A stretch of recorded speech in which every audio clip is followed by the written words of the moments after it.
Efésios, capítulo 1, versos 15 a 23.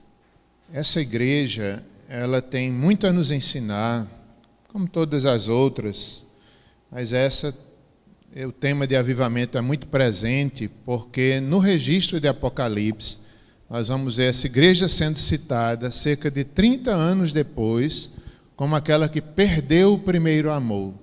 Ela tinha muitas virtudes ainda, depois de 30 anos, mas ela tinha perdido o primeiro amor, e ela é repreendida por Jesus.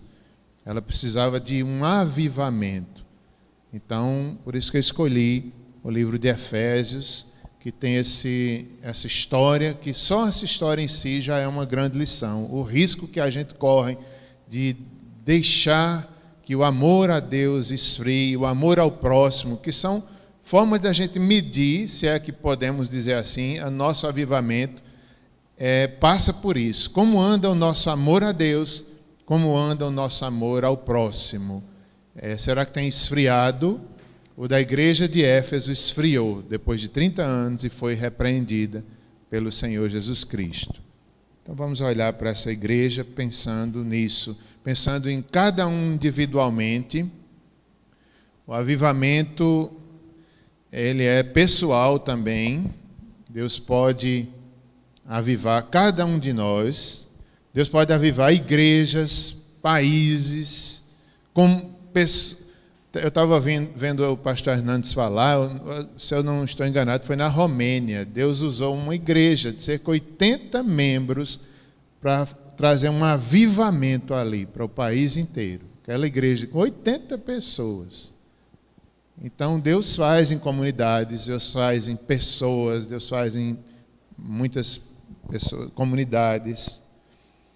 E aqui na igreja de Éfeso temos esse exemplo. Vamos ler o texto. Paulo ora pelos crentes. Por isso, também eu, tendo ouvido a fé que há entre vós no Senhor Jesus, e o amor para com todos os santos, não cesso de dar graças por vós, fazendo menção de vós nas minhas orações, para que o Deus de nosso Senhor Jesus Cristo, o Pai da glória, vos conceda espírito de sabedoria e de revelação no pleno conhecimento dele, iluminados os olhos do vosso coração, para saberdes qual é a esperança do seu chamamento, qual é a riqueza da glória da sua herança nos santos, e qual a suprema grandeza do seu poder para com os que cremos, segundo a eficácia da força do seu poder, o qual exerceu ele em Cristo, ressuscitando dentre os mortos e fazendo sentar à sua direita nos lugares celestiais, acima de todo principado e potestade, poder e domínio, e de todo nome que se possa referir, não só no presente século, mas também no vindouro. E pôs todas as coisas debaixo dos pés, e para ser o cabeça sobre todas as coisas o deu à igreja, a qual é o seu corpo, a plenitude daquele que a tudo enche em todas as coisas. Oremos mais uma vez. Senhor, usa a tua palavra, usa esse exemplo, essa epístola aqui aos Efésios, para nos edificar, para nos avivar. Aviva cada um de nós, aviva nossa igreja. Desperta-nos, Senhor, é uma obra soberana, só Tu pode nos despertar, abrir nossos olhos, dar-nos crescimento espiritual, maturidade, amor a Deus sobre todas as coisas, amor ao Evangelho, que nós possamos não buscar os nossos projetos pessoais em primeiro lugar, mas buscar a Tua glória, buscar o Teu reino. Aviva-nos, Senhor, em nome de Jesus. Amém. Estava falando com minha esposa Simone nesses dias e a gente estava conversando um pouco sobre o casamento e o resumo da conversa era se a gente ainda estava animado no casamento, depois de 20 anos. E eu estava também fazendo as contas da minha conversão. Eu acho que parece que 32 anos que o Senhor me converteu, não é? Me santificou, eu entendi o Evangelho. Que dias maravilhosos, aqueles o primeiro amor, a entrega total a Cristo, a busca por uma vida santa. E eu estava fazendo essas duas perguntas, começando pelo casamento. Será que eu ainda acredito no casamento, na fidelidade, no amor, a mesma esposa até a morte nos separe, o investimento um no outro, o respeito, a glória de Deus, a vontade de Deus acima da vontade pessoal do homem ou da mulher ou dos filhos? Será que eu ainda acredito nisso? Será? E a gente ficou conversando, eu e Simone, e a gente chegou à conclusão que sim, graças a Deus, ainda amo minha esposa. Cadê os adolescentes que estão aqui, que participaram ontem da reunião? Ingrid, Sara e Débora, né? Eu ainda amo, viu? Ontem eu falei um negócio para os adolescentes, depois eu digo para vocês. Então, a gente ama, mesmo que o tempo passe, mesmo que as rugas chegam, o compromisso fica. Não é a beleza, foi essa questão da beleza, não é a beleza física o mais importante, porque é o amor verdadeiro, o compromisso com Deus, o compromisso com os outros. Né, Débora? Estou vendo Débora ali. A Débora estava também, Daniel estava. Então, o amor continua. Claro que nós precisamos de avivamentos, de vez em quando. Houve momentos que o amor pareceu frio, que houve circunstâncias, houve dificuldades no casamento, mas o Senhor avivou, o Senhor renovou. Estamos de pé, avivados no casamento. Mesma forma na igreja, eu fico perguntando, a Igreja Presbiteriana do Catolé, diante de Deus, o que Deus diz a nosso respeito? Somos avivados? Eu fico pensando, como é que eu posso saber, como pastor, como é que eu posso saber? Pelos frutos, pelos casamentos dos irmãos da igreja, pela vida dos jovens, as escolhas de vocês, as prioridades. Vocês amam mais a Deus do que os projetos pessoais. Isso são marcas de avivamento que eu tento ver na vida de vocês. E vejo muitas, graças a Deus. Vejo uma geração que a gente viu quando era criança, hoje crescer com compromisso, amando a Deus sobre todas as coisas. Penso que sim.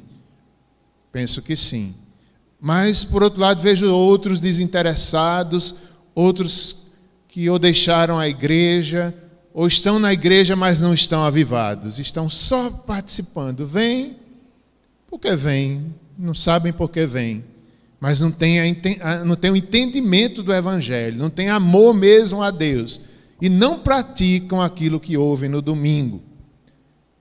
Não praticam o que escutam na palavra de Deus. Então eu percebo que alguns não estão avivados. E eu tenho orado por isso. Tenho orado por mim mesmo. Aviva-me, Senhor. Aviva-me, aviva a minha fé. Aviva-me como há 32 anos atrás. Aviva a Igreja Presbiteriana do Catolé. Eu tenho pedido isso a Deus.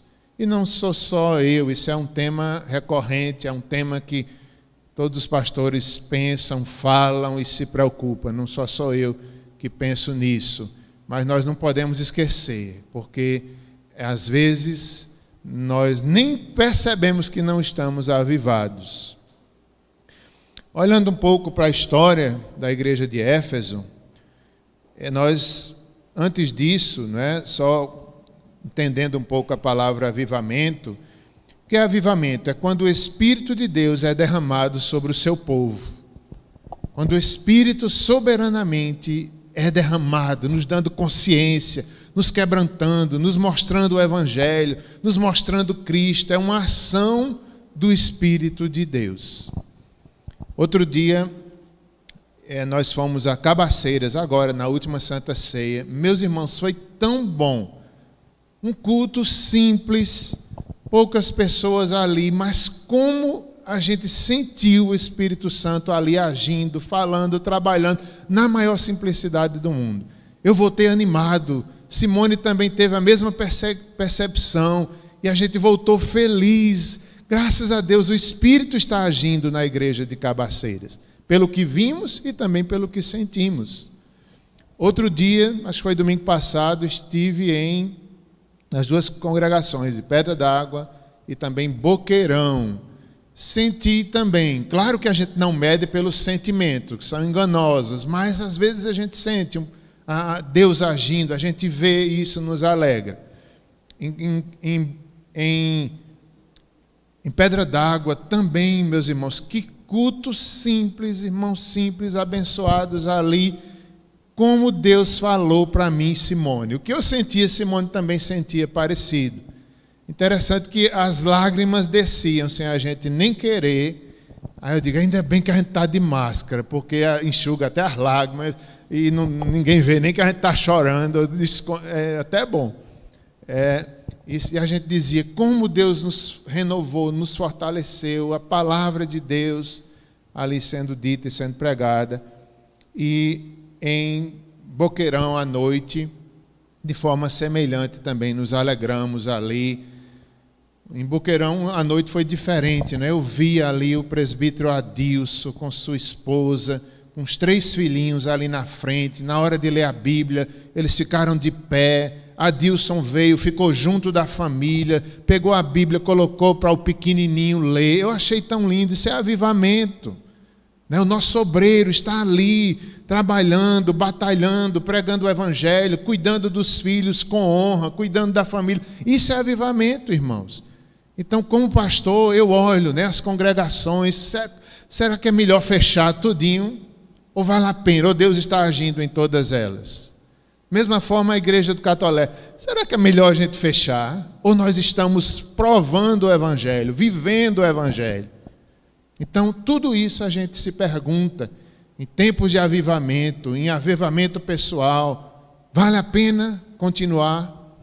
Certamente que sim. Então, é quando o Espírito de Deus é derramado sobre o seu povo.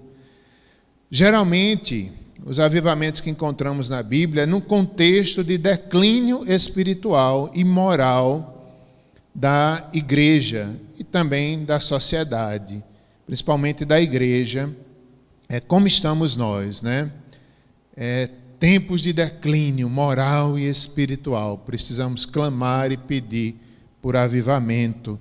Às vezes, na história da igreja, em alguns momentos, na Inglaterra, a sociedade estava, moralmente falando, terrível. As pessoas frias na igreja, as pessoas saíam da igreja e iam pecar, não tinham consciência do compromisso. E Deus levantou jovens universitários que começaram a se reunir, a buscar arrependimento, a buscar consertar suas vidas, a buscarem a santificação, e Deus os avivou, e aquele avivamento alcançou grande parte da Inglaterra. Eles oraram, eles buscaram. É claro que é uma ação soberana, mas também há uma responsabilidade humana da igreja de buscar e de se arrepender. E na Inglaterra havia esse contexto terrível, moral, na igreja e na sociedade. Deus mandou avivamento. Também lá nós podemos lembrar dos puritanos, outras épocas da igreja, Se a gente olhar na Bíblia, eu considero avivamento cada momento que Deus agiu, em Noé, em Adão, em Moisés. Tudo isso é avivamento nos juízes ali de Israel, antes da monarquia. Quando o povo estava mal, Deus mandava um avivamento, uma renovação. Também nós vemos ali nos reis, na época dos reis, Ezequias, Josias, foram grandes avivamentos. Chegamos em Pentecostes, o Espírito foi derramado ali, em Atos dos Apóstolos, em Jerusalém, em várias outras cidades, avivamentos. Nós também devemos desejar. Até a Reforma Protestante no século XVI, grande avivamento ali. A igreja estava em decadência moral, a própria igreja envolvida com tanta coisa errada, sem compromisso com a palavra de Deus, e Deus desperta vários homens antes de Lutero, que são perseguidos, são mortos, queimados em fogueira, mas por fim Deus levanta Lutero, que tem voz. A imprensa naquela época estava em desenvolvimento, e ele publica as 95 teses ali, falando da palavra de Deus, defendendo a palavra de Deus, e nasce um grande avivamento na Alemanha, que se estende na Europa, vários países, chega a Genebra, Suíça, ele depois vem Calvino, chega ao Brasil e, enfim, foi um grande avivamento. O Espírito Santo renova em épocas de avivamento, desperta a igreja abatida, corrompida pelo pecado. Olhando agora para a história da igreja de Éfeso, nós vemos ali alguns sinais de avivamentos. Na própria igreja, no apóstolo Paulo, a forma que ele tratava a igreja, a dedicação dele, o compromisso, mostrava um apóstolo avivado. Um apóstolo cuja prioridade era o reino de Deus, cuja prioridade era cumprir o ministério. Ele amava mais a Deus do que a própria vida. Essa é uma marca de avivamento. Quando a gente ama mais a Deus do que a nossa própria vida. Será que a gente ama mais a Deus do que a própria vida? A gente defende tanto a vida da gente, né? E é para defender mesmo, mas diante de Deus a gente entrega. Seja feita a tua vontade. Não tenho a vida por preciosa. Paulo disse isso aos presbíteros em Efésios. Aquele texto de Atos, quando ele diz: em nada tenho a minha vida preciosa para mim mesmo, contanto que cumpra o ministério que eu recebi. Isso é avivamento. Lá em Atos 19, na terceira viagem missionária, Paulo chegou a Éfeso. Encontrou alguns discípulos, já havia alguns discípulos ali. Batizou-os em nome do Senhor e orou para que eles recebessem o Espírito Santo. Falaram em línguas e profetizaram. Então veja como Paulo era. Ele chega ali, antes ele já quis, outro momento ele queria ir a Éfeso, Deus não permitiu, mas chegou a hora de Deus agir através do apóstolo Paulo. Já havia uns discípulos, Paulo chega ali com amor, quebrantado, cheio do Espírito Santo, e vai ensinar. Nessa época eles não conheciam ainda o batismo cristão, eles conheciam só o batismo de João Batista, que era o batismo de arrependimento. Arrependei-vos e crede. Eles já tinham sido arrependidos dos seus pecados, mas eles não tinham sido batizados no batismo de Cristo. Qual é a diferença? Que no batismo cristão inclui o senhorio de Cristo. Eles ali estavam dizendo: eu me arrependi dos pecados e minha vida não é mais minha, é de Cristo. Eu confesso que Ele é Senhor meu em toda e qualquer situação. Isso é avivamento. Aqueles irmãos, os primeiros discípulos, quando Paulo chega, ensina para eles o senhorio de Cristo e os batiza. Eles são batizados sabendo que morreram para o mundo e vivem para Cristo. E depois disso, Paulo ora por eles, impõe as mãos, eles recebem ali o Espírito Santo, que eles também não conheciam, e recebem alguns dons de línguas estranhas, e eles profetizam. Eu não vou falar muito sobre essa questão de dons espirituais, que em épocas de avivamento se fala muito nisso, mas não é a prioridade. Não é a prioridade. Quantas igrejas tem aí que confundem, que dão prioridade a isso, a falar em língua, a profetizar, mas não tem vida, não tem compromisso, não tem vida santa. E a Bíblia diz que muitos profetizarão em meu nome, mas no final o Senhor dirá: eu nunca vos conheci, apartai-vos de mim. Então os dons não são provas de avivamento. Nós não devemos ir por esse caminho, apesar de que pode acontecer hoje também. Deus fez e pode fazer em qualquer época, em qualquer lugar, mas não é isso que nós buscamos. Nós buscamos a Deus, nós buscamos o compromisso com o Evangelho, nós buscamos vida transformada, o senhorio de Cristo. Ele é Senhor da minha vida. Não sou eu mais quem vive, Cristo vive em mim. Aqui ele passou em Éfeso cerca de 3 anos. Que dedicação apostólica, ali dia e noite, ministrando, ensinando, na escola de Tirano, tirando dúvidas, explicando, pregando. Isso é avivamento, irmãos, é dedicação, Paulo, muitas vezes, ele vai falar da forma que ele se comportou na Ásia, desde o primeiro dia que ele chegou. Ele não buscava interesse próprio, ele sofreu por causa do Evangelho. Ele não buscava os favores da igreja de Éfeso, nem mesmo de nenhuma outra igreja da Ásia. Então Paulo diz aqui, a forma que eu me comportei no meio de vocês, eu passei 3 anos ensinando o Evangelho para vocês. Isso é avivamento, dedicação. Hoje eu estava conversando com um casal e eu estava tentando estimulá-los a irem para uma cidadezinha aqui perto. Uma moça que eu conheci nessa última viagem de domingo, ela disse assim, era num sítio, uma cidadezinha próxima de um sítio. Ela disse, como aqui a gente precisa de uma igreja, venha. Aí eu digo, meu Deus, pastor Érico, mais uma igreja para a gente abrir, como é que eu posso? Aí só que hoje eu estava falando com um casal, eu digo, vocês vão, eu não posso ir, não dá para ir mais em outros lugares. Mas vocês têm coragem? Vão. Dediquem. Paulo passou 3... No avivamento acontece isso. As pessoas querem evangelizar, querem abrir grupos de discipulado, querem alcançar os não alcançados. Colocam o amor a Deus, a evangelização acima dos seus projetos pessoais. Eu não sei se eles vão, esse casal que eu falei com eles hoje, mas eu estou doido para ir.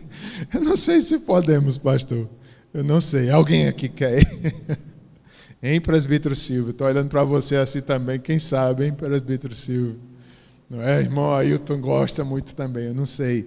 Todos nós devemos desejar esse tipo de coisa. Paulo passou ali 3 anos.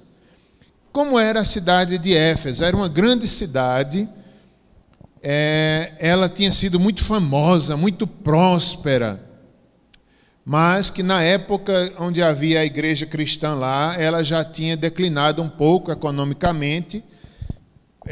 O rio havia tido, acho que erosões é o nome? De areia dentro do rio?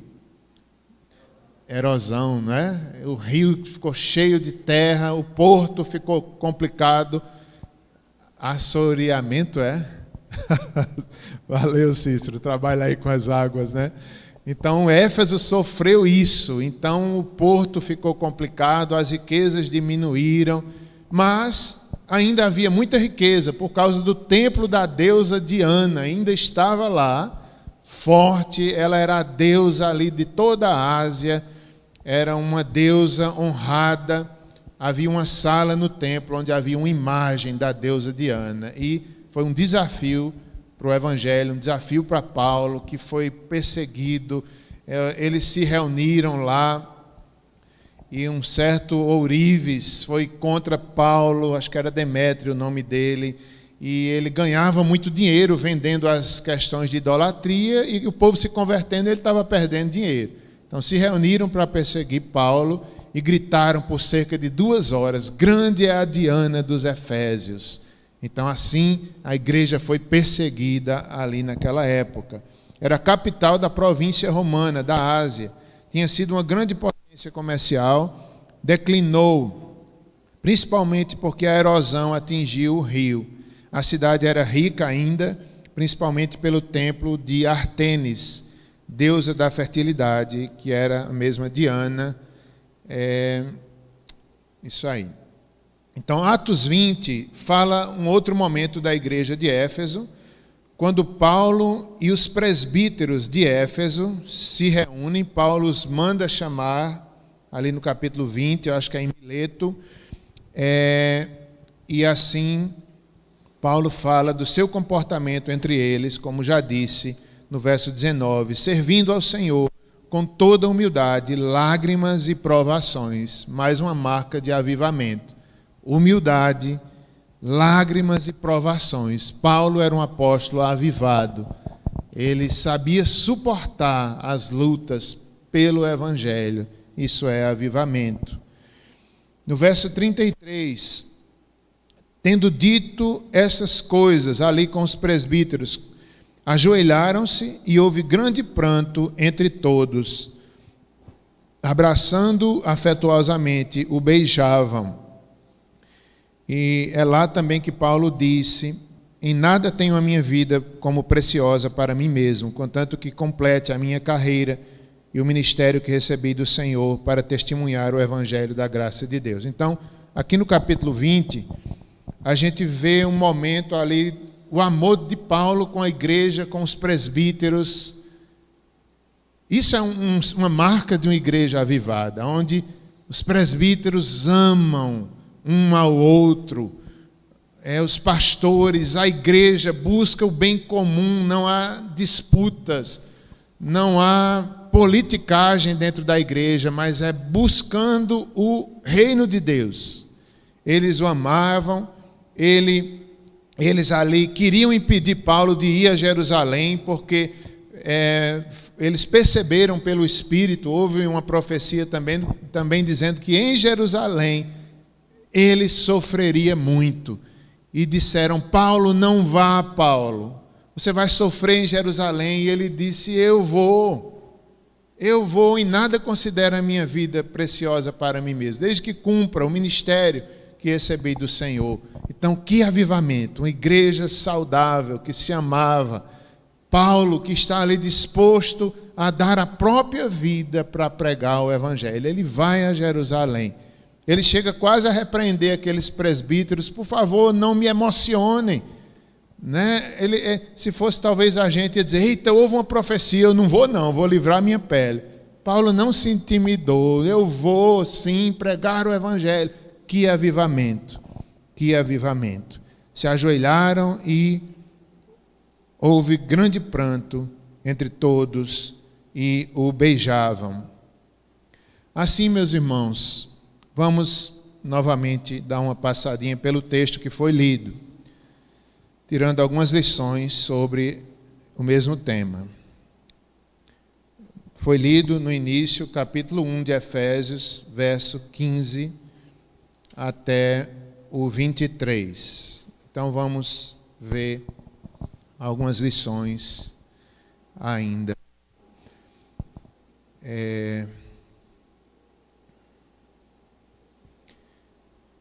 Sim, algumas observações que eu vou fazer aqui são de William Hendricks, um comentarista. Nesse texto que já foi lido, melhor dizendo, que a gente vai tirar outras lições, ele traz aqui o tema, um dos temas principais, talvez de Efésios, é a igreja gloriosa. Então nós aprendemos quem é a igreja. Cristo comprou com seu sangue, aqui em Efésios, e por isso Paulo dá graças. Ele fala sobre a adoração por seu eterno fundamento em Cristo. Então, esse é um texto de ações de graças. A igreja, ela é fundamentada, o fundamento da igreja é Cristo, por isso eles podiam dar graças, e isso também era avivamento. A igreja avivada é a que tem Cristo por fundamento, não se pode colocar outro fundamento a não ser Cristo. Eles são conduzidos às ações de graças. Cristo é o eterno fundamento da igreja. Então, Paulo mostra aqui que é saudável, eu posso até dizer, fazendo uma aplicação a esse tema, é avivamento, ações de graças é avivamento. Paulo estava dando graças, a igreja avivada dar graças por Deus Pai, Deus Filho, Deus Espírito Santo. Aqui ele está falando, dando graças por tudo que ele tinha dito antes em Efésios. Ele fala: para o louvor da sua glória, Deus Pai nos elegeu, nos amou antes da eternidade. Deus Filho, Ele nos resgatou, derramou sangue, o amado, damos graças para o louvor da sua glória. O Espírito Santo nos selou para o louvor da sua glória. Ações de graças, louvor, grande salvação, o fundamento é Cristo. Então, a igreja avivada compreende isso. O Pai, o Filho, o Espírito Santo. O Pai nos amou. O Filho se entregou por nós, pelos nossos pecados. O Espírito age na igreja. Então, Paulo disse: fica bem ações de graças. Louvemos ao Senhor. Isso é avivamento, quando a gente compreende essas verdades e isso transforma a minha vida. Quando você olha que Deus lhe amou na eternidade, tem um plano para a igreja, tem um plano para cada um de nós, isso deve gerar ações de graças, uma vida santa, um quebrantamento, uma mudança de mente, uma mudança de vida, porque é bom demais compreender isso. A gratidão pelas bênçãos descritas nos versos anteriores, 3 a 14, e pelas notícias recebidas. O verso 15, Paulo disse, como já lemos: por isso, também eu, tendo ouvido a fé que há entre vós, no Senhor Jesus Cristo, e o amor para com todos os santos. Então, Paulo, ele está dizendo aqui, né? Ele está dando graças, ele ora, é uma oração pelos crentes, pelos efésios, e ele disse que tem ouvido falar sobre a fé que eles têm no Senhor Jesus Cristo e o amor para com todos os santos. Então, irmãos, já fazia algum tempo que Paulo tinha se separado daquela igreja, talvez uns 4 anos, Paulo preso, provavelmente em Roma, e Paulo ouvia dizer sobre aqueles irmãos. Certamente, né, a prisão de Paulo em Roma era uma prisão em algum momento domiciliar. Os crentes visitavam Paulo, prisioneiro, missionário tão conhecido, as pessoas passavam e visitavam e traziam informações das igrejas, e houve esse tipo de prisão também na vida do apóstolo Paulo. Por isso que ele diz aqui, né, tenho ouvido falar da fé e do amor de vocês. A fé e o amor sempre andam juntos. A fé age pelo amor. Como está o nosso amor a Deus? Como está a nossa fé? São também marcas de avivamento. Amor a Deus. Como já disse, essa mesma igreja foi repreendida 30 anos depois, porque ela perdeu esse amor. Ela perdeu o primeiro amor. Talvez também a sua fé foi abalada, que sempre andam juntos. E nessa época Paulo estava dando graças. Ouvi falar da fé que há entre vocês no Senhor Jesus Cristo e no amor para com todos os santos. Amor por Cristo. Um amor fervoroso. Ou melhor, em Apocalipse 2, o Senhor os repreende. Eles abandonaram o primeiro amor. E o Senhor diz que eles deveriam ter um amor mais fervoroso. Como está o nosso amor a Deus? O nosso amor ao Senhor Jesus Cristo? Será que nós vivemos no senhorio de Cristo? Ele é Senhor das nossas vidas mesmo. Isso prova a nossa fé e prova o nosso amor. O Senhor Jesus, lá em Apocalipse, disse para essa igreja: faça as obras que fez no início. Lembra-te de onde caíste, arrepende-te e volta à prática das primeiras obras. Então, quando perdemos o amor a Deus, nós devemos nos arrepender. Volta, arrepende-te, lembra-te de onde caíste e arrepende-te. Esse é o remédio. Avivamento é tempo de arrependimento. É volta às primeiras obras, é volta a Cristo, é volta ao senhorio de Cristo, é volta à fé sincera, é volta ao amor de todo o coração ao Senhor Jesus Cristo. Verso 16 também diz: não cesso de dar graças por vós, fazendo menção de vós nas minhas orações. Então, Paulo era um cristão que orava. A oração também é uma marca de quase todos os avivamentos. O quebrantamento, a oração, a busca. Muitas vezes o Espírito Santo foi derramado em oração. Interessante lembrar de Pentecostes, quando o Espírito veio ali sobre eles. Eles estavam reunidos em Jerusalém. Pelo que eu já estudei, eles estavam ali em oração e na maior simplicidade, como nós estamos aqui. talvez quietos, esperando o cumprimento da promessa.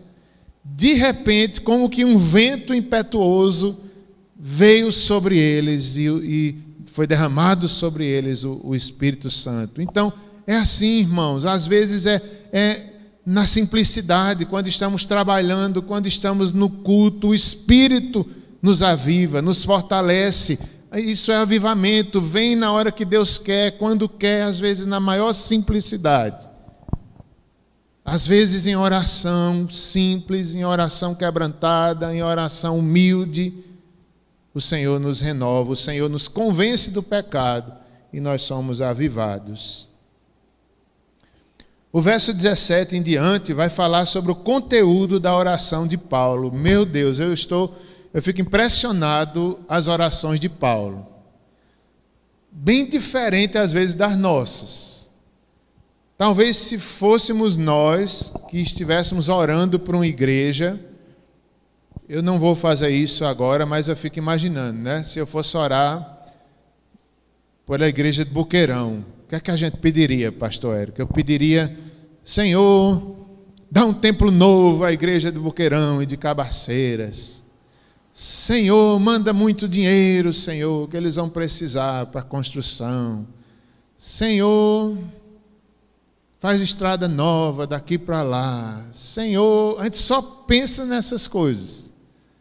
A gente só pensa no dinheiro, a gente só pensa em coisas importantes, mas às vezes a nossa prioridade é muito focada nisso, né? Como se a igreja só fosse avivada se ela tivesse um templo bonito. Ou então se for uma igreja rica. Ou então se for fácil chegar lá, pelo um caminho fácil para chegar até ali, sem buracos. Como a gente é humano, como a gente só olha, já Paulo aqui, os pedidos de Paulo são excelentes, são superiores, são humildes. São pedidos realmente que transformam a igreja, que transformam a vida das pessoas. Então vamos dar uma olhadinha nesses pedidos do apóstolo Paulo. Ele diz aqui, para que, olha o que Paulo ora, para que o Deus de nosso Senhor Jesus Cristo, o Pai da glória, vos conceda espírito de sabedoria e de revelação no pleno conhecimento dele. Então, na oração, Paulo reconhece o Deus, Pai da glória, o Senhor Jesus Cristo. Nós devemos também fazer isso, reconhecer a soberania, o poder do nosso Deus Criador, Jesus Cristo, por meio de quem recebemos a salvação, que também é Deus, o Espírito Santo, que também é Deus. E aqui ele pede espírito de sabedoria e de revelação no pleno conhecimento dele. Em outras palavras, Paulo está dizendo, pedindo que o Espírito Santo dê sabedoria àqueles irmãos. E nós deveríamos pedir isso para nós. Espírito Santo, nos enche. Espírito Santo, nos unge, nos fortalece. Manifesta o teu poder em nossas vidas. Dá-nos sabedoria para viver. Dá-nos sabedoria para entender tua palavra. Que orações diferentes, não é? Que se nós orássemos assim, priorizando, Senhor, eu quero entender a tua palavra. Dá-me sabedoria do Espírito Santo. Peçamos isso em tempos de avivamento. Isso é prioridade do que as coisas materiais, que também são importantes, mas a sabedoria do Espírito vem antes. A revelação no pleno conhecimento dele. Então, Paulo está orando, né, pedindo que eles entendam a revelação, que eles entendam o que Deus fez, Deus Pai fez, o que Cristo fez, o que o Espírito fez. Especialmente aqui ele está pedindo, no pleno conhecimento dele, de Cristo. Era como se ele dissesse, abre a mente desses efésios, para que eles percebam o que eles já têm em Cristo Jesus. Eles precisavam entender a riqueza de Cristo, a bênção, a salvação, o poder de Deus. Ele continua orando. No verso 18, ele diz assim, iluminados os olhos do vosso coração, para saberdes qual é a esperança do seu chamamento. Então, ele pede, não é? em outras palavras, ilumina cada um deles. Ilumina. Quem é que faz isso? O Espírito Santo, que ilumina, que traz clareza, que é luz, para que eles entendam a esperança do seu chamamento. Aquela igreja deveria entender para que foi chamada, quem os chamou, qual a função deles na sociedade, no mundo, ser sal, ser luz. Eles foram chamados para ser filhos, foram chamados para uma vida de santificação e eles deveriam entender isso. E Paulo ora por eles. Paulo estava pedindo também que eles tivessem um profundo entendimento do Evangelho e quem é o Senhor Jesus Cristo. Nós não podemos ver o reino de Deus sem uma ação soberana do poder dele. Seria uma espécie de fortalecimento dado pelo Espírito Santo, pois eles não o tinham naturalmente. Se o Espírito não agisse, eles não poderiam ter essa iluminação, a revelação do pleno conhecimento dele. E assim, Paulo também continua pedindo qual a riqueza da glória da sua herança dos santos, a riqueza da glória, a nossa herança. Eu falei muito sobre isso essa semana, sobre a riqueza que encontramos em Cristo, a herança eterna. Eu estava pensando, teve essa semana, eu não entendo bem de loterias, mas parece que teve um grande prêmio ontem, eu acho que teve, eu não sei se eu estou certo. Mas eu estava conversando, a gente conversa muito, eu e Simone, eu dizendo isso também. Eu não tenho essa expectativa de tirar na loteria. Eu já sou rico em Cristo. As riquezas, a herança, é nossa maior riqueza. Isso é avivamento, quando a gente percebe a maior riqueza que nós já nos foi dada. O perdão dos pecados, a comunhão com Deus, isso é avivamento. Que riqueza! As riquezas de Cristo, as riquezas da glória que nos esperam lá. Aqui já temos tantas bênçãos, estamos no reino de Deus, mas lá nós devemos ter essa expectativa lá, os olhos na eternidade, as riquezas que nos esperam, a nossa herança, a riqueza da glória da sua herança nos santos. E finalmente, verso 19, ao final, ele fala: e qual a suprema grandeza do seu poder para com os que cremos. E ele começa a defender aí o poder de Deus. Ele estava dizendo que essa igreja conheça o poder de Deus. Que essa igreja conheça o poder de Deus, porque ele ressuscitou dos mortos, diz o verso 20, o qual exerceu ele em Cristo. O poder de Deus é demonstrado em Cristo, na ressurreição de Cristo, ressuscitando dos mortos, fazendo-o sentar à direita, à sua direita nos lugares celestiais, acima de todo principado, potestade, poder e domínio, de todo nome que se possa referir, não só no presente século, mas também no vindouro, e pôs todas as coisas debaixo dos pés, e para ser cabeça sobre todas as coisas o deu à igreja, o qual é o seu corpo, a plenitude daquele que a tudo enche em todas as coisas. Então ele está orando: Senhor, que a igreja entenda o poder de Cristo, que a igreja entenda que o Senhor deu o seu Espírito à igreja. Nós temos o Espírito agindo em nós.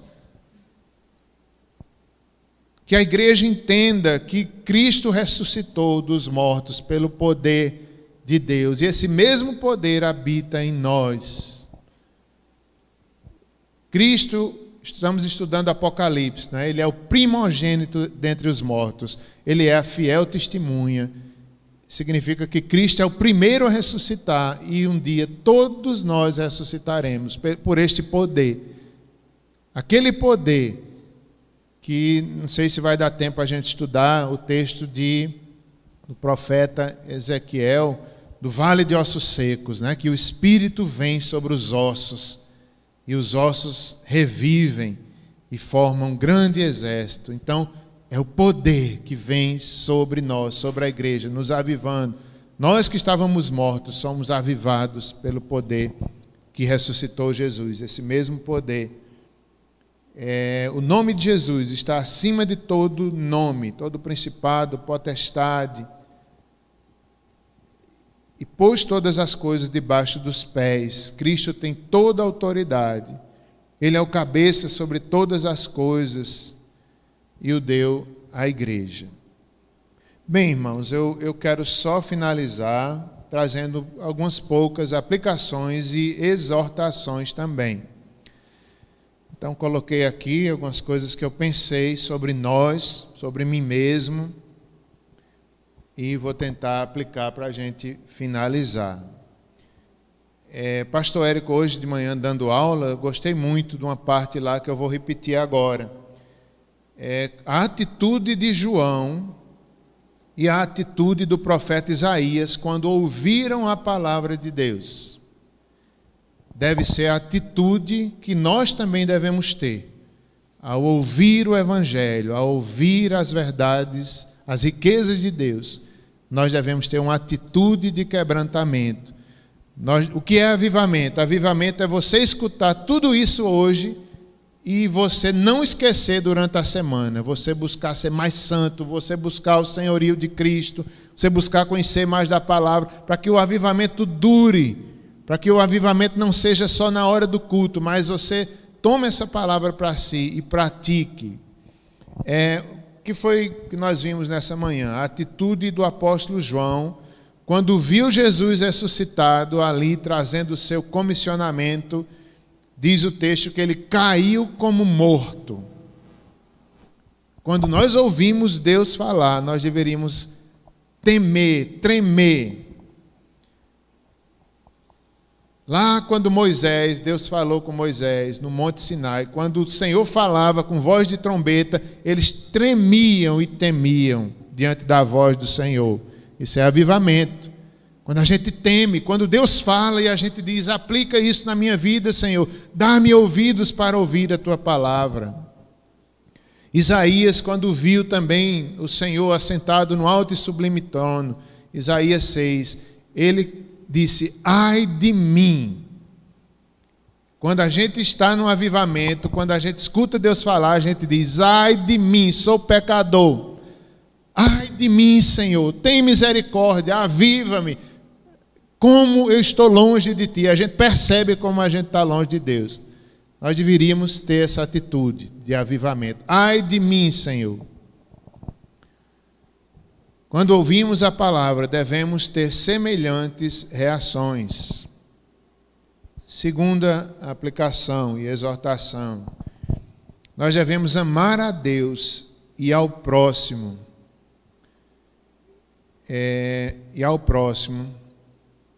Assim são sinais de avivamento. Como é que está o nosso amor a Deus? Meu Deus, como eu disse no início, eu perguntando a Simone, será que eu amo Simone ainda como no início? Eu amo mais, graças a Deus, eu amo mais hoje. No início do namoro, ela ficava chateada porque eu não dizia que a amava. Mas depois eu fui dizendo, e hoje eu digo sem medo, eu te amo, Simone, eu te amo. Do mesmo jeito a Deus. Será que eu amo a Deus? Eu penso que sim. Eu fico perguntando, tu sabes, Senhor? Tu sabes se eu te amo, né? Tu sabes, como disse o apóstolo Pedro, eu quero te amar, Senhor. Então, cada um possa pensar. Não adianta também dizer com a boca e a vida dizer. Não adianta você dizer, eu amo a minha esposa e o compromisso com ela é nada. É só emoção, é só paixão. Não adianta a gente dizer, amo a Deus, amo a Deus, mas amanhã, olha, na primeira tentação você cede. Cadê o amor? Eu amo a Deus no domingo na igreja. Amanhã, na primeira tentação, a gente faz como Pedro. A gente trai o Senhor Jesus Cristo. não é amor verdadeiro. O amor ao próximo. No avivamento também nós desejamos viver para o propósito santo de Deus. Para que você vive? Para os projetos pessoais ou para cumprir a vontade de Deus na sua vida? No avivamento, a gente entende isso e a gente diz, não adianta viver se não for para cumprir a vontade de Deus. Isso é o avivamento. Os projetos pessoais calam. Sabe aquela, acho que é uma parábola, quando o rei chama para uma festa, não é? Alguns convidados, aí cada um que traz uma desculpa. Não, eu não vou não, eu casei agora, tenho que cuidar da minha esposa. Não, o outro, não vou não, eu estou ocupado por isso, por aquilo. E o outro, não dá, não vai ninguém para a festa do rei. Aí o rei manda abrir as portas, vai pelos becos, pelas vilas e chama todos são convidados. É mais ou menos isso. No avivamento, a gente não tem mais desculpa. A gente, sim, Senhor, eu deixo tudo para te seguir. Sim, Senhor, dá-me ouvidos para ouvir o teu chamado. Não há nada, não há desculpa. A gente coloca Deus em primeiro lugar, acima de qualquer projeto humano. Devemos viver para os propósitos divinos. É igual a história de uma mulher, que eu nunca esqueço. O marido dela queria ser missionário em Itaporanga. Eu conheci ele. E ele chegou em casa de João Pessoa e disse, mulher, vamos ser missionários em Itaporanga. Ela disse, de jeito nenhum, qualquer lugar do mundo, menos lá. O marido ficou triste. Ela foi para o quarto, começou a orar, se quebrantou, chorou, depois saiu e disse ao marido, que adianta viver se não for para fazer a vontade de Deus, eu vou com você. Então, avivamento é isso, é quando a vontade humana é submissa à vontade de Deus, ao chamado de Deus. E eles foram, e foi uma bênção, eu soube o testemunho lá. Devemos viver, como já disse, para os propósitos soberanos de Deus. No avivamento, nós evangelizamos. No avivamento, a gente não consegue se calar, a gente tem que falar. O que Deus faz na gente, a gente quer gritar para o mundo. Por que a gente não evangeliza tanto? Porque a gente não está impressionado com o amor de Deus. Não, as nossas prioridades não são o reino de Deus. Por isso que a gente não evangeliza. Se fosse, a gente não calaria, a gente não se conteria, a gente transbordaria em evangelização. É muito provável que seja isso. A gente, quando vê o poder de Deus, a gente quer gritar. Se pudesse, a gente gritava para todo mundo. Ainda hoje Simone disse isso também, quando Débora estava doente no hospital, quando nasceu, há 19 anos atrás. Era a menina doente no hospital, na UTI. As pessoas às vezes ligavam, como é que está a Simone e tal? Eu dizia, ela está bem, Deus está confortando, Deus está fortalecendo ela. E hoje ela disse, na hora do almoço, a família estava reunida, algumas pessoas, e Simone contou essa mesma história que estou aqui dizendo, e Simone disse, era tão grande o poder de Deus naqueles dias, que eu tinha vontade de gritar pela janela, Deus existe, Deus é grande, confie nele.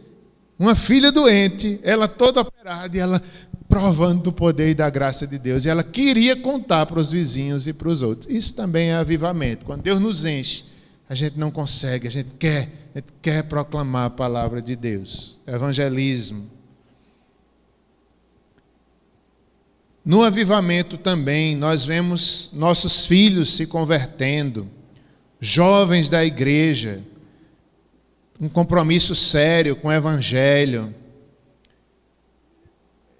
Alguns certamente se entregam à obra missionária, ao chamado de Deus.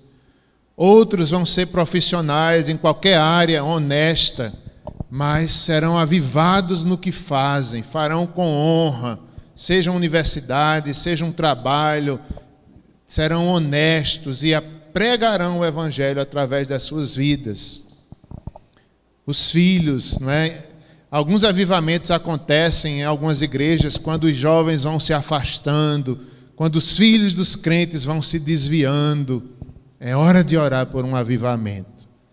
Quando, às vezes, os jovens estão na igreja, mas não estão entendendo nada. Não falta um culto, mas o evangelho está longe. É hora de clamar pelo avivamento. Pelos nossos filhos, para que se convertam, para que entendam o senhorio de Cristo. Também, no avivamento, nós vemos namoro santo. Eu não vou perguntar aqui quantos estão namorando. Eu sei, mais ou menos. Eu já sei, quase todos, né? Então, uma prova do avivamento na igreja, no pessoal, é a vida dos jovens. Será que estão tendo compromisso com Cristo, de buscar um casamento santo, de esperarem até o casamento para ter uma vida de marido e mulher, de honrarem a Deus mais do que os seus desejos pessoais ou sexuais? Então, isso também não é avivamento em si, mas demonstra o compromisso que eles têm com Cristo. Eu fico pensando nos jovens aqui da igreja. Eu não quero pensar em ninguém agora, viu, pastor Érico? Mas eu fico pensando, como é o namoro de fulano?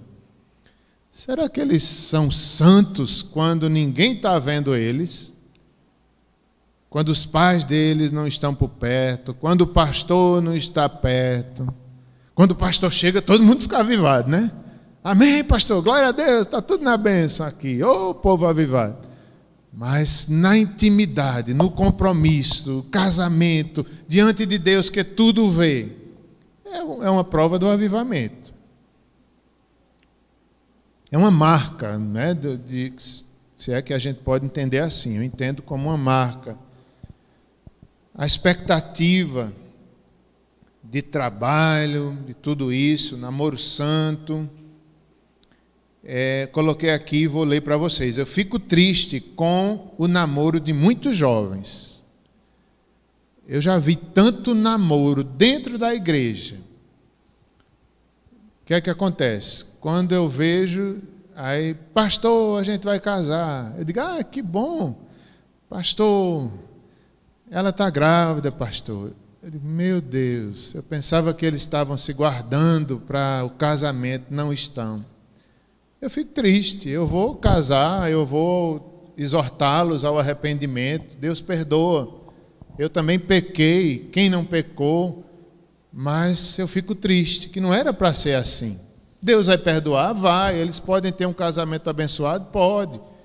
Mas é tão triste, o bonito mesmo era a santidade, um guardando-se para o outro, para a glória de Deus. Quantos casamentos que eu já fiz, para a vergonha minha e dos noivos, a maioria já tinha vida sexual ativa. A maioria. Eu sei porque eles me dizem e eu pergunto. Poucos foram os que eu fiz, que eles estavam se guardando para o casamento. Infelizmente é uma realidade. É uma marca de que nós não somos tão avivados quanto a gente pensa. É uma marca da nossa carnalidade. É uma marca que a gente não está entendendo nada do Evangelho. Pecados, todos nós somos pecadores, mas quando o Espírito vem sobre nós, quando nós entendemos, muda a nossa vida. Nós podemos até pecar e errar, mas nós nos entristecemos, nós não queremos mais aquilo para nós. Pecar é humano, mas se somos avivados, a gente se entristece, a gente muda de vida. Fico triste, né, com muitos namoros, muitos jovens, muitos casamentos que fiz. Muitas vezes também o avivamento se reflete nas músicas, né? Eu coloquei aqui nas músicas que cantamos, nas músicas que compomos, nas músicas que colocamos na igreja, reflete muito do nosso compromisso, do nosso avivamento musical. Eu já vi falar, não sei nem aonde, mas em vários países, em alguns países onde houve avivamento, houve um fruto musical maravilhoso. Pessoas aprenderam instrumentos musicais, Deus deu dons, Deus deu habilidades de canto, de música. Então, quem dera o Senhor fizesse isso conosco. Na verdade, eu acredito que Ele já tem feito. Eu conheci essa igreja aqui, na época que eu cheguei, tinha poucas pessoas na área de música. Hoje nós temos jovens, nós temos pessoas dedicadas. Isso é um tipo de avivamento também. Quando as pessoas consagram os seus dons e talentos ao Senhor, recebem. Eu vi essa semana, nunca tinha visto, um coral de índios. Eu achei tão lindo. Eles cantando, eu acho que era Senhor meu Deus, em várias vozes. Não era um coral, era acho que um quinteto, só de homens, cada um com uma voz linda. Eu digo, nunca tinha visto isso na minha vida. Uns índios tão afinados, cantando o Evangelho, cantando para a glória de Deus. Que maravilha, que coisa linda, né? Eu mandei para várias pessoas, mandei para a Socorro Teles, ela ficou admirada. Que lindo, que coisa boa. Então, a música também pode refletir um avivamento, e tudo na vida, né? Tudo para a glória de Deus. Tudo, comer ou beber ou qualquer outra coisa reflete o avivamento na nossa vida. E, finalmente, como agimos na política, nas finanças. Na hora do dízimo, o pastor Érico estava aqui falando e eu me lembrando, eu digo, eita, a forma que a gente vê o dinheiro reflete qual é o Deus do nosso coração. A forma que a gente ama o dinheiro, a forma que a gente cobiça, o amor ao dinheiro, em primeiro lugar do que a Deus, mostra a nossa decadência espiritual. Não é pecado ter dinheiro, mas se você ama o dinheiro acima de Deus, é pecado. E como agimos na política, né, para a gente finalizar, está havendo aí, né, as eleições haverão, estão confirmadas, se Deus assim permitir, de vereadores e prefeitos, né? E eu fico pensando, né? Ainda essa semana também eu estava conversando e algumas pessoas falando, candidato tal, vereador tal, prefeito tal, isso aqui, isso ali, e eu comigo pensando, dizendo, Senhor, tem misericórdia de mim, não me deixa colocar a confiança nisso. Porque é crente, porque não sei o que. Eu digo, tem misericórdia, Senhor. Às vezes a gente quer um avivamento, que Deus mande um presidente crente e vai vir o avivamento. Não é assim não, irmãos. O avivamento às vezes começa aqui de 1, 2, 3, a igreja, começa numa empresa, começa numa universidade. A gente bota muita expectativa. Há um prefeito crente em Campina Grande, vai ser a solução, vai ser o avivamento da igreja. Estamos redondamente enganados. Avivamento é aqui, é a gente, é quando ninguém vê, é na nossa empresa, é na nossa vida, é na nossa igreja. Se Deus mandar um prefeito crente, graças a Deus, que ele cumpra o chamado que recebeu do Senhor e que seja avivado também. Mas a nossa expectativa não está nisso. A nossa política, as nossas politicagens, as nossas conversas em tempo de política, até mesmo na igreja, né? Quando é tempo de eleição de igreja, de diácono, de presbítero, de pastores, a gente vê a falta de avivamento, né? Algumas pessoas fazendo campanhas, vote em fulano, não vote em ciclano, em vez de orar, em vez de pedir a vontade de Deus, fica uma politicagem dentro da igreja. Mesmo jeito na sociedade, são marcas da nossa decadência. Que Deus nos ajude. Oremos. Se os irmãos do louvor tiverem algum cântico, poderão vir. Eu pensei naquele cântico, Senhor formoso és, não sei se Neto lembra dele. Senhor, mas pode ser outro, Neto. Vamos orar primeiramente. Se você puder, feche seus olhos e ore ao Senhor. Peça um avivamento pessoal. Peçamos um avivamento para a nossa igreja, para a nossa família, para nossos filhos. Senhor, aviva-nos, transforma-nos, faz-nos entender as coisas espirituais, qual a prioridade da nossa vida. Ó Senhor, aviva nossos filhos, aviva nossa igreja, aviva os jovens, aviva os casais, aviva os pastores, presbíteros, diáconos. Tem misericórdia de nós, Senhor, que as marcas do avivamento possam ser visíveis em todos nós. Perdoa nossos pecados, aplica a Tua palavra em nossos corações. Te pedimos em nome de Jesus. Amém.